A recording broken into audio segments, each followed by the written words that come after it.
Vous voyez ce jeune chien fou qui court? Il est leur heureux, n'est-ce pas? C'est bien le cas. Il est tombé sur une bonne famille, il est chouchouté, bichonné. Il n'a jamais eu à faire face à de la maltraitance. Cependant, il faut voir la vérité en face, et se dire que cela n'est pas le cas de tous les animaux de compagnie. Bien au contraire. Et tout au long de cette vidéo, nous allons essayer de vous présenter différentes informations sur les animaux de compagnie, dont certaines, je pense, vont vous faire froid dans le dos. Nous voulons aussi mettre en avant les bons gestes pour adopter un animal, pour éviter qu'une âme innocente de plus rejoigne le déjà bien assez triste tableau des 100 000 animaux abandonnés chaque année.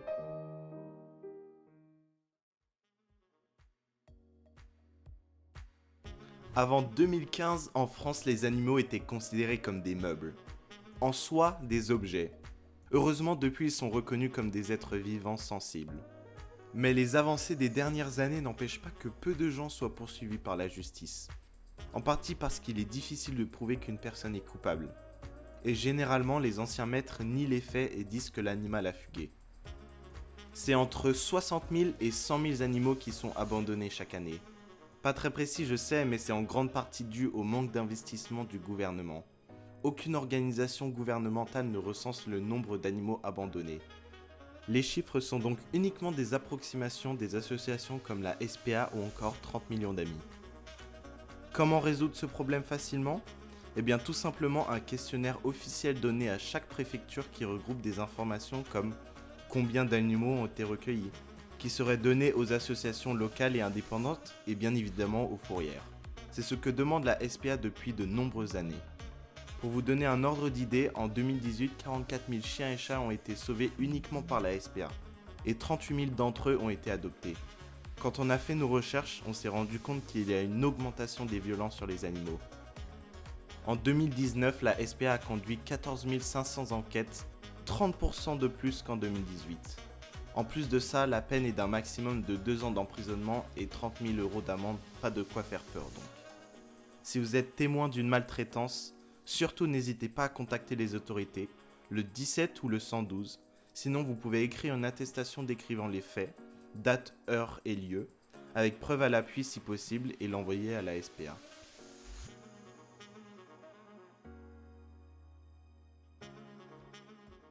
Donc nous comptions aussi sur cette vidéo pour vous faire part de notre expérience. Nous voulions vous donner des conseils pour bien appréhender l'adoption de votre animal, en se basant tout simplement sur notre expérience.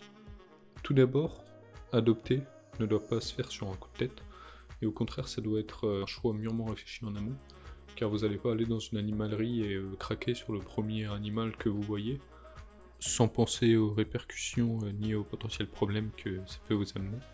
Donc aussi on va parler du cas des chiens, car nous ne possédons pas d'autre animal, donc on ne pourra pas vous aiguiller là-dessus. Cependant, ce qu'il faut se dire, c'est que le processus d'adoption sera à peu près le même pour tous les animaux. Donc tout d'abord, ce qu'il faut savoir, c'est que si vous voulez adopter un chien, il faut savoir si vous pouvez vous en occuper, car la possession d'un animal implique des responsabilités. Donc il faut savoir si vous pouvez lui consacrer du temps, de l'amour et de l'énergie, ce qui peut être compliqué pour certaines personnes. Donc ensuite aussi un facteur qui est très important et qu'il ne faut absolument pas négliger, c'est le fait de savoir si vous pouvez subvenir financièrement aux différentes charges pour répondre aux besoins de votre animal. Car en effet, selon la SPA, en moyenne, entretenir un chien coûte environ 1 500 € par an, là où un chat par exemple en coûtera 800. Nous pensons ici par exemple à la nourriture, dans les coûts. Nous pensons aussi au matériel adéquat, tel que la niche, la laisse, ou bien encore les produits de nettoyage. Et il faut aussi se préparer aux imprévus, car en effet, acheter un chien, c'est aussi faire face à de nombreux imprévus, tels que par exemple les frais de vétérinaire ou bien les potentiels médicaments qui vont en découler. Et enfin, avec cette vidéo, nous voulions surtout vous faire éviter de faire la même erreur que nous en adoptant dans une animalerie, car en effet nous vous conseillons plutôt de privilégier les refuges, là où les bénévoles s'occuperont à coup sûr, et de la meilleure manière qu'ils soient, de vos animaux. Dans les refuges, vous pourrez trouver tous les renseignements dont vous aurez besoin, et vous pourrez être sûr que vos animaux sont non seulement vaccinés, mais aussi vous pouvez être sûr que tous les bénévoles veillent à leur bien-être au quotidien. À présent, nous allons passer à la seconde partie de la vidéo, qui est sous forme d'interview. La partie qui va suivre a été réalisée dans le cabinet vétérinaire du docteur Karine Antunes à Saint-Michel-sur-Orge. Nous la remercions à ce sujet pour son accueil et sa disponibilité. Sur ce, nous vous laissons profiter de ses conseils. Bon visionnage.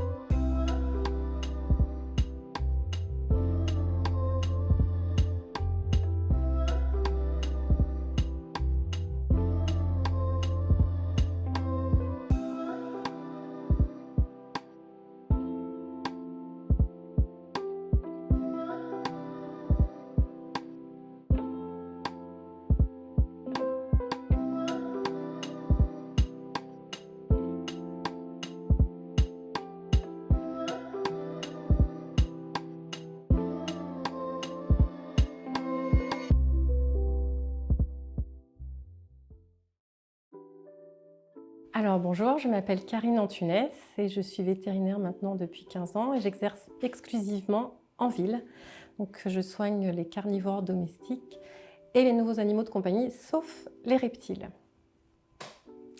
Et j'exerce seule.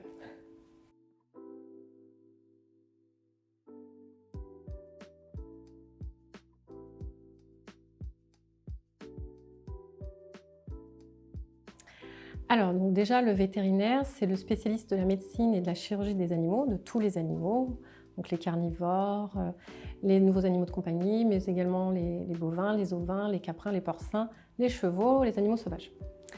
En plus de ça, le vétérinaire, en plus des soins qu'il donne aux animaux, le vétérinaire a aussi un rôle de prévention dans la transmission des maladies de l'animal à l'homme, de manière directe ou indirecte.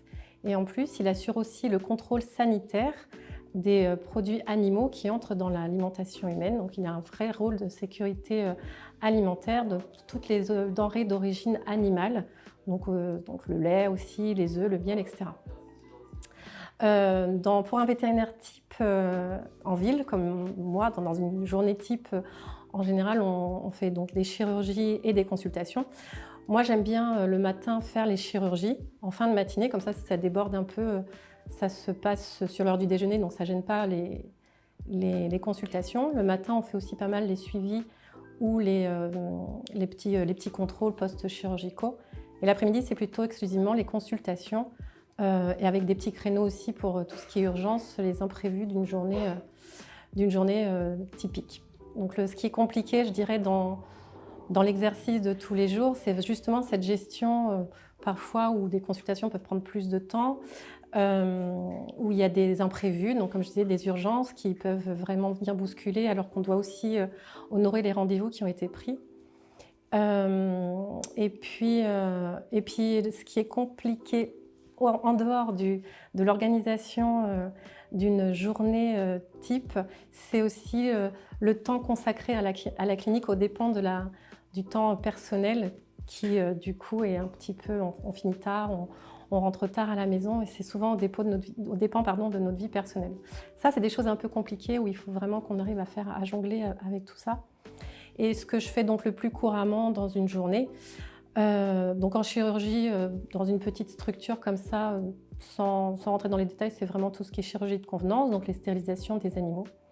Et après en consultation, de manière un peu assez égale, on peut avoir donc tout ce qui est petits accidents de la vie, les blessures du quotidien, les petites maladies un peu récurrentes, les suivis de grosses pathologies chroniques et beaucoup de prévention avec tout ce qui est vaccination, conseils aux propriétaires, etc. Ça nous prend aussi beaucoup de... C'est vraiment en règle générale ce qui revient le plus souvent dans une journée.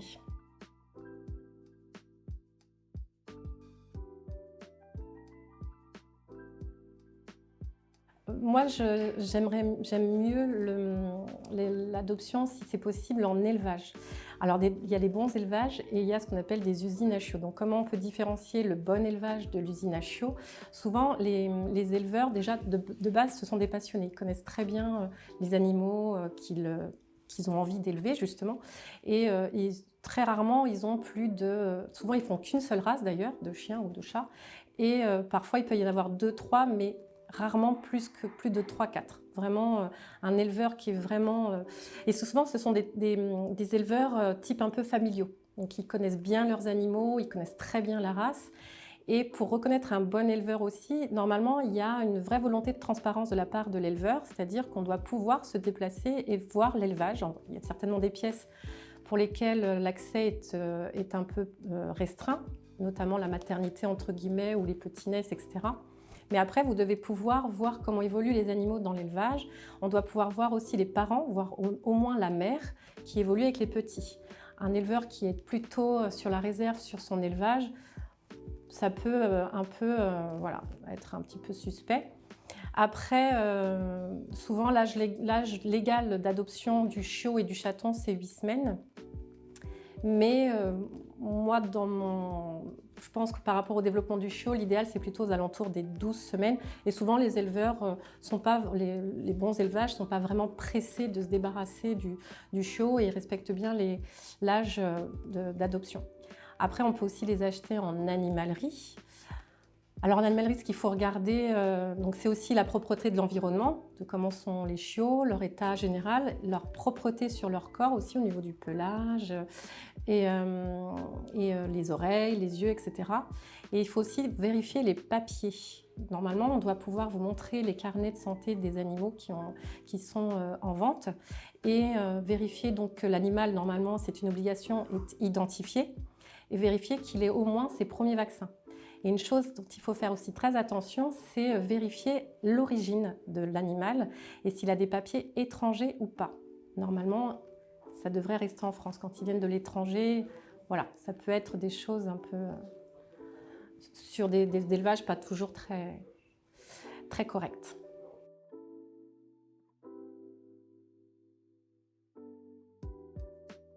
Quand on veut adopter un animal, il faut se poser la question du temps qu'on a à lui consacrer.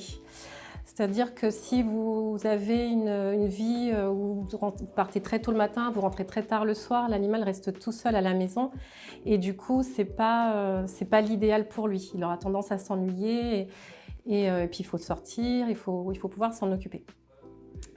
Ensuite, il y a aussi donc, le mode de vie. Il faut faire attention si on est plutôt beaucoup en déplacement, si on a un peu à droite à gauche, est-ce qu'on peut emmener l'animal avec nous ou pareil, est-ce qu'il faudra toujours le faire garder, etc. Donc il faut pouvoir aussi prendre en considération cet aspect-là.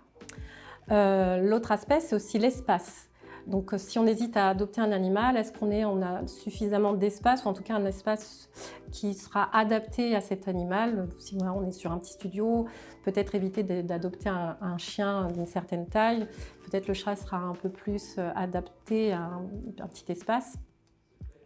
Et enfin, quand on hésite, il y a aussi une question, un aspect qu'il ne faut pas occulter, c'est au niveau financier. Est-ce qu'on aura les moyens? Surtout la première année, en fait.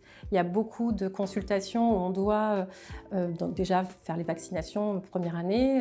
Il peut y avoir aussi la stérilisation. Tout ça, c'est un coût. Et puis après, l'animal, bon, en général, les frais vétos, c'est une fois par an quand tout va bien. Mais il faut aussi le nourrir correctement, etc. Et puis, c'est un être vivant, donc il peut tomber malade, avoir des accidents. Il peut y avoir des coûts assez importants et ça, c'est pas... Malheureusement, c'est souvent une cause d'abandon, donc c'est des questions, c'est des choses qu'il faut prendre en considération avant d'adopter un animal. Et après, voilà, le choix, quand on est vraiment sûr de nous, le choix se porte sur une race qu'on aime bien, donc il faut bien se renseigner sur la caractéristique de la race choisie. Si on a des enfants, pas d'enfants, si on fait du sport, pas du sport. Il y a des chiens qui aiment beaucoup courir et qui ont besoin de courir, d'autres chiens beaucoup moins, donc ça dépend aussi, comme je disais, de notre mode de vie. Donc voilà, donc ce sont des aspects à mon avis qui sont importants. C'est un choix qui est pour une vie, qui est celle du chien donc, ou du chat.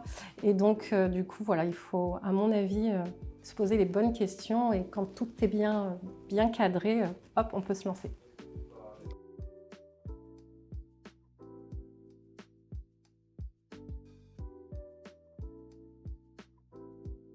Alors, on peut facilement voyager maintenant avec les animaux de compagnie. Il y a plusieurs moyens de transport qui s'offrent à nous et c'est assez facile. Donc il faut, en fonction du moyen de transport choisi, adapter,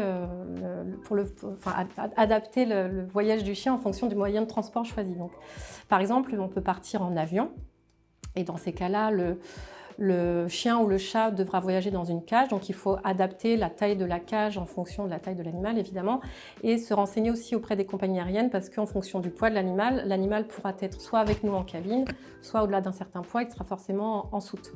Pareil pour les trains, les petits animaux, les chats, les petits chiens pourront être en cage et au-delà d'un certain poids, ce sera forcément en laisse et avec une muselière, même si l'animal n'est pas considéré comme dangereux. Donc tout ça, c'est des choses à préparer.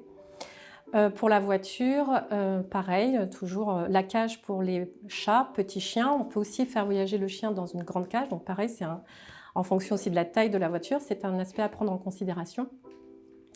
Mais pour les chiens, maintenant, il existe aussi des systèmes très sécures pour le chien. On accroche en fait au harnais, à la ceinture de sécurité de la voiture, donc c'est peut-être un peu plus facile par rapport à la place qu'on peut avoir dans le véhicule.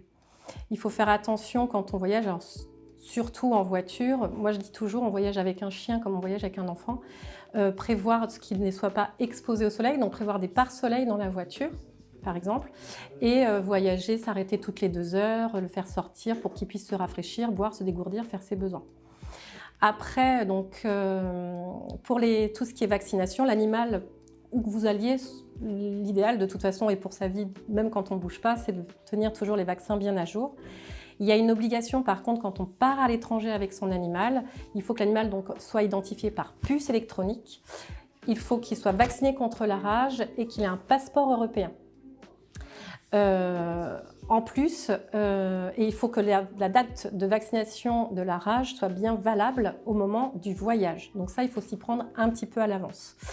De la même manière, il y a certains pays qui imposent un titrage, une prise de sang en fait, qui permet de vérifier le titrage d'anticorps antirabiques qui doit dépasser un certain seuil pour que l'animal puisse entrer dans le pays.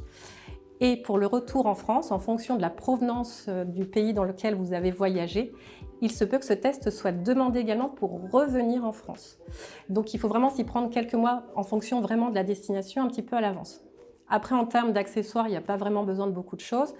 Avant les voyages, c'est surtout pour les voyages en avion où l'animal n'est pas forcément avec nous, ou si l'animal a peur de la voiture, et ça je pense plutôt au chat, il y a des petits médicaments qui existent pour réduire le stress ou pour les nausées aussi pour certains animaux.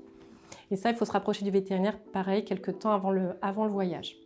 Lors des voyages, ne jamais laisser un animal dans une voiture enfermée quand il fait chaud, même si c'est à l'ombre, parce que très vite la température dans le véhicule devient vite insupportable et en 5 minutes, on peut perdre un animal d'un coup de chaleur. Donc ça, c'est très très important et vraiment, il faut faire très attention à ça.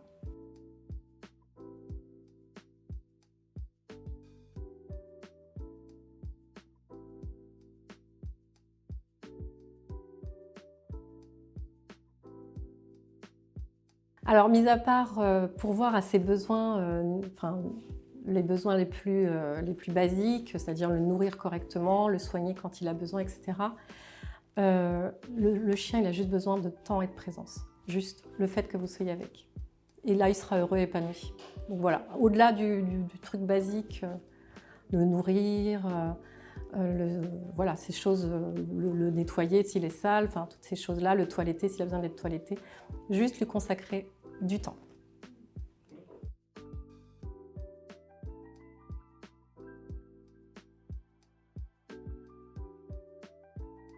Alors, ça dépend, ça peut être très délicat d'intervenir, ça peut même être parfois dangereux, donc il faut vraiment faire très attention. Si on est dans la possibilité d'intervenir, pourquoi pas. Moi, sinon, ce que je conseille, c'est si on peut prendre des photos, des vidéos, si on est avec un portable ou quoi que ce soit. Et il y a des associations, on peut porter plainte éventuellement aussi, mais il y a des associations qui sont très, très réactives. Je pense notamment à 30 millions d'amis, qui, elles, avec des supports, avec vraiment des preuves, peuvent vraiment agir et agissent même très rapidement.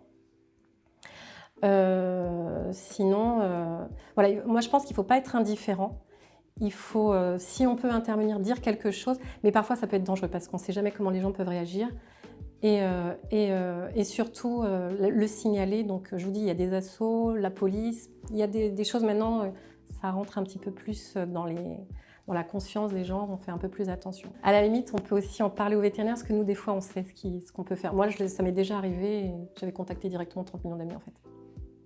Et donc après, ça avait été très rapide.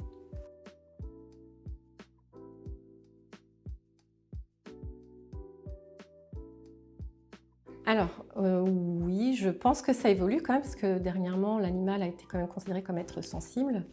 Donc les gens sont un peu plus justement sensibles à ce que peuvent ressentir les animaux. Malgré tout, moi je trouve qu'il y a toujours beaucoup trop de maltraitance et beaucoup trop d'abandon. Et comme je disais tout à l'heure, il y a des choses à prendre en considération. Et comme je vous disais, en fait, c'est un contrat qu'on signe avec l'animal au moment de l'adoption, un contrat qu'on signe à vie, mais pour sa vie à lui. Parce que nous, on pourra avoir plusieurs chiens dans notre vie. Par contre, lui, un humain, il n'en aura qu'un, ce sera nous. Donc oui, ça évolue, mais pas encore suffisamment. Il y a encore trop d'abandon et trop de maltraitance, à mon sens. Nous vous remercions d'avoir regardé la vidéo. Nous souhaitions aussi remercier Karine Antunes d'avoir réalisé cette interview, ainsi que toutes les personnes qui ont contribué de près ou de loin à ce projet. Nous pensons ici aux personnes qui nous ont prêté du matériel et à celles qui nous ont donné de précieux conseils pour pouvoir mener à bien cette vidéo.